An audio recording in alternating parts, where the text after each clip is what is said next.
দ্রুত তারা ফসল কেটে ফেলছে, আবার ফসল গজাচ্ছে, এভাবে কন্টিনিউয়াসলি চলতে আছে। আমি বললাম এরা কারা?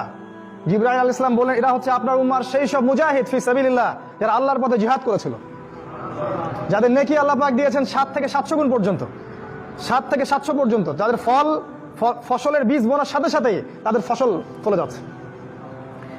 আল্লাহ পাক যেন আমাদেরকে তার পথে দাওয়াত এবং জিহাদ অব্যাহত রাখার তৌফিক দান করেন, আল্লাহুম্মা আমিন। নবীজি দেখলেন আরো সামনে গিয়ে এক শ্রেণীর মানুষ শুয়ে আছে, তাদের মাথা পাথর দিয়ে ফাটিয়ে দেওয়া হচ্ছে, মাথার টুকরা টুকরা হয়ে যাচ্ছে এবং পাথরটা দূরে চলে যাচ্ছে। ফেরেশতারা পাথরটা আনতে যাচ্ছেন, এই সময়ের মধ্যে মাথাটা আবার জোড়া লেগে যাচ্ছে। নবীজি বলেন এই শাস্তি কি জন্য? ফেরেশতারা বললেন এই শাস্তি হচ্ছে এই কারণে, তারা ফরজ নামাজে অবহেলা করত, নামাজ না পড়ে ঘুমিয়ে থাকতো।